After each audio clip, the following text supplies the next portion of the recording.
Viva Voz, com Vera Magalhães.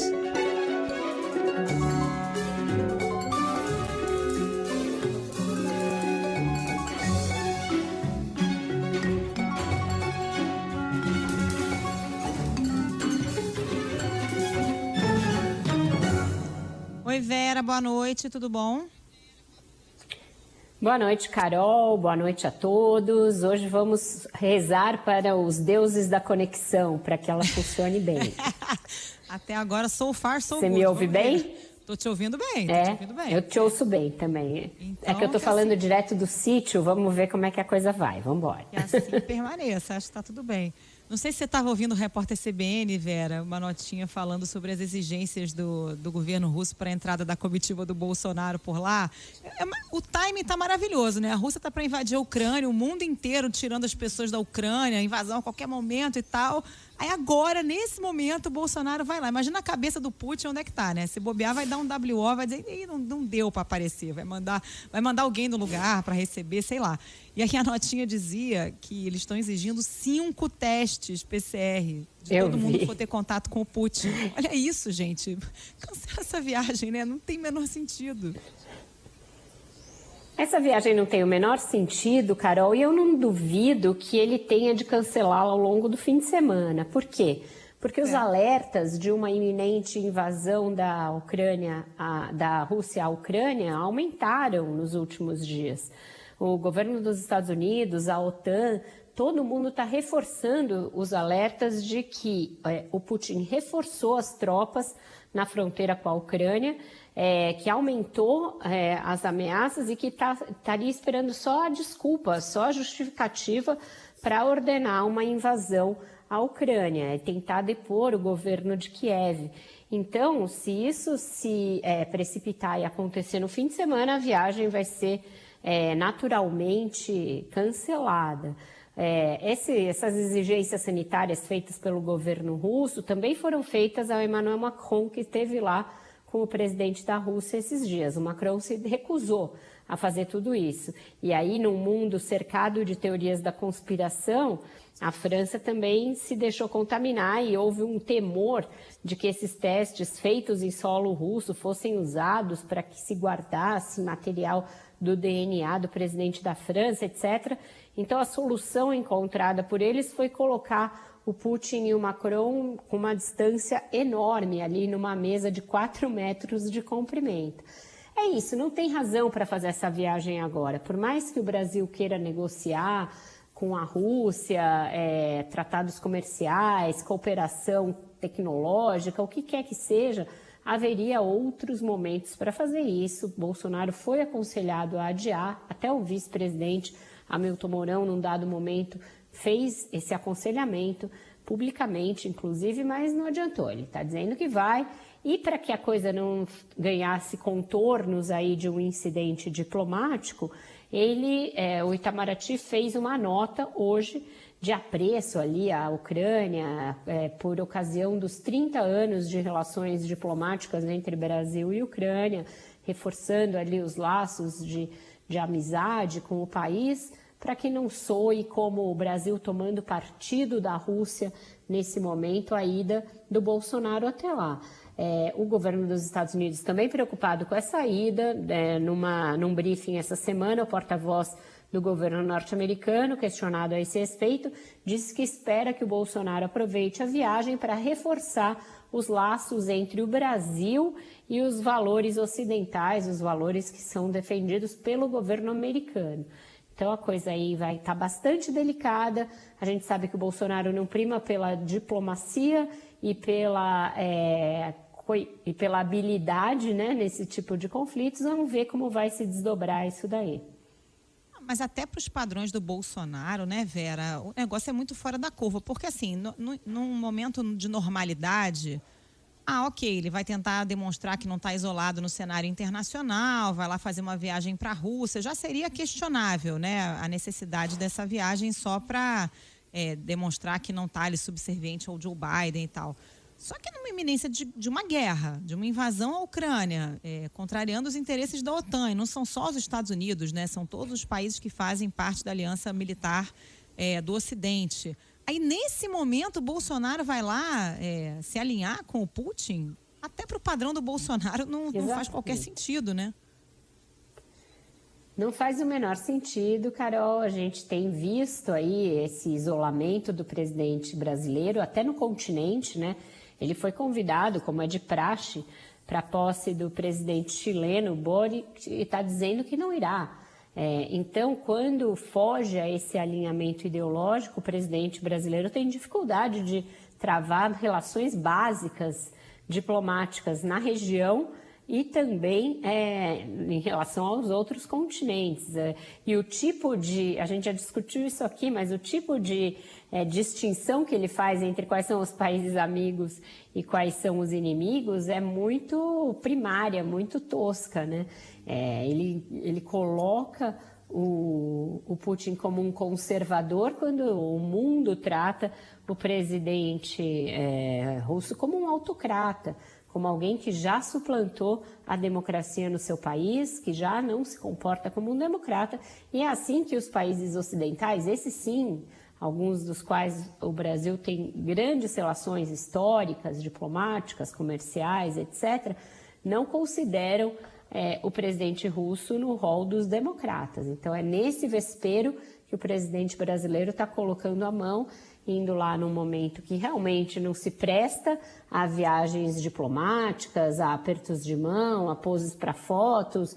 Provavelmente o Putin estará envolvido em todo esse balé de guerra que ele está fazendo questão de empreender. Os satélites mostram uma movimentação intensa na fronteira. Além disso, aí tem muitas notícias de cyberataques à Ucrânia por parte da Rússia. Então, tem toda uma ofensiva acontecendo nesse exato momento e o Putin muito refratário a qualquer tentativa dos países ocidentais de evitar um conflito, de fazer com que ele recue, que ele reveja essas posições em relação à Ucrânia. Então, é nesse contexto que se dá. E aí a gente pensa, ninguém aconselha o Bolsonaro? Não, ninguém aconselha.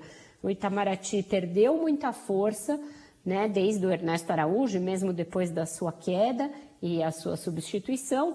E ali no Palácio, quem são os conselheiros do Bolsonaro para questões internacionais? São Felipe Martins, que também é conhecido por jogar esse jogo aí de insuflar sempre os ânimos do presidente em questões meramente ideológicas, e, por incrível que pareça, seu filho Eduardo Bolsonaro, né? Que se não entende nada de inglês e era cotado para a Embaixada de Washington, que dirá de conflitos ali no leste europeu, entre a Rússia e as ex-colônias soviéticas, que é algo muito, muito mais complexo de compreender. E aí, dando uma no cravo, outra na ferradura, o Itamaraty divulgou uma nota, né, celebrando os 30 anos de relações com a Ucrânia, destacando que o Brasil reconheceu a independência ucraniana em 1991 e tal. Esquisito, né? É isso.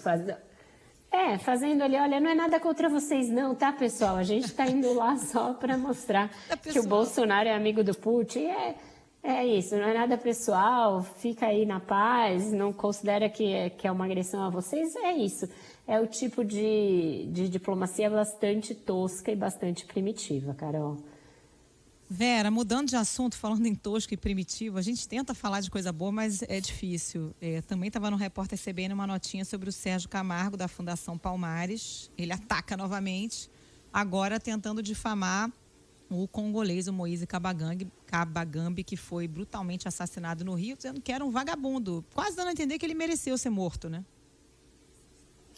É um absurdo, né, Carol? Porque é algo que não tem nenhum tipo de justificativa, nem no campo político, não tem justificativa no campo humanitário, não tem justificativa nem no campo da psicanálise. Você entender porque o presidente de uma fundação que é voltada justamente à promoção da igualdade racial insiste toda vez que ele tem uma oportunidade em fazer esse tipo de ataque muito duro, muito rasteiro aos próprios negros, inclusive a vítimas de violência e vítima, nesse caso, de um assassinato precedido de tortura, de linchamento. Ainda que ele tivesse alguma evidência, e ele não tem, porque nem reportagens mostraram isso, ele não é policial, ele não investigou o caso, ele não aprofundou nada a respeito do Moise, ainda que ele tivesse evidências de que ele fosse bandido, etc., não haveria por que fazer esse tipo de ataque a alguém que foi barbaramente assassinado. Não tem cabimento. A legislação Se brasileira ele não quisesse prevê dizer... justiçamento, né, Vera? Mesmo que fosse um bandido. Exato. Mesmo que fosse. Né? É mesmo que fosse. É isso que eu estou aqui salientando, para que a gente comece a fazer o caminho de volta para a racionalidade, sabe? Quando a gente fala aqui nesses assuntos, a gente tenta convidar o nosso ouvinte, o nosso espectador, a desarmar o espírito e desarmar o cérebro desse tipo de pensamento regressivo que se instalou no Brasil e que nos leva sempre a um lugar de explicar o óbvio. Nenhuma pessoa pode, não é nem que mereça, nenhuma pessoa pode ser barbaramente assassinada dessa maneira em nenhum lugar do mundo, nenhum lugar que tenha leis. Ele era um vagabundo que se relacionava com vagabundos mais fortes que ele, disse o Sérgio Camargo. Ele está se referindo ao fato de...